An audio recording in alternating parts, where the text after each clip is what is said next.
Fogo de chão, sim, Deus me livre, é uma das melhores.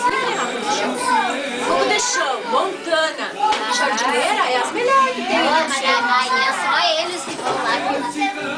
Tem um guri lá que meu amigo, ele trabalhou lá na Fogo de chão. R$60 o almoço. A estrutura do fogo de chão é uma quadra.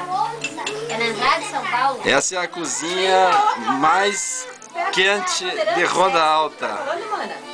É aquela que é do lado da Bandeirantes.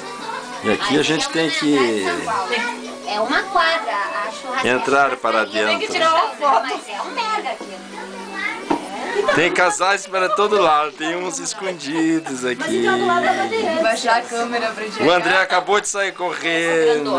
Aí depois tem uma outra que é quem vai pra... Vamos atrás desse O André vai na povo. ciranda.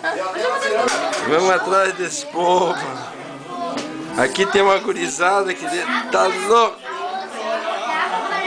Uns contam história, outros brincam. Quem tá contando história? A Bíblia?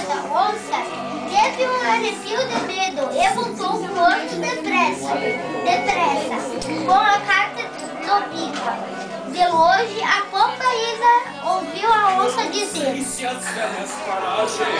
Credo, se eu soubesse que a carta era para uma onça dessas, pois eu não tinha viajado e pensasse perdi o dia inteiro por causa de uma carta maluca, disse a pomba.